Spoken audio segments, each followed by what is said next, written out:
Let's move on. Look at interest rates, please. That's been a problem for the market this week.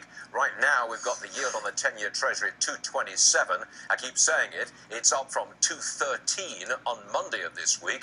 So, Jeff, why are interest rates going up like this? Well, the first thing investors have to realize is this market has been fueled by suppressed interest rates.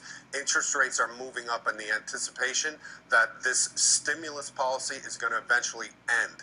And when they move up as abruptly as they have recently, there's an anticipation it could end quicker than people think.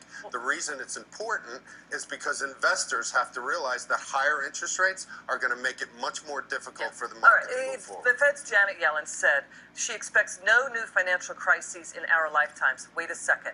When we saw rates go up, we had John Williams at the Fed say maybe 3 to 4 hikes. We saw that in the 90s. The dollar went up. The debt load of Asia and Russia and Latin America toppled them over. You had regime change in Brazil and Argentina. So this is the only black swan event you could worry about.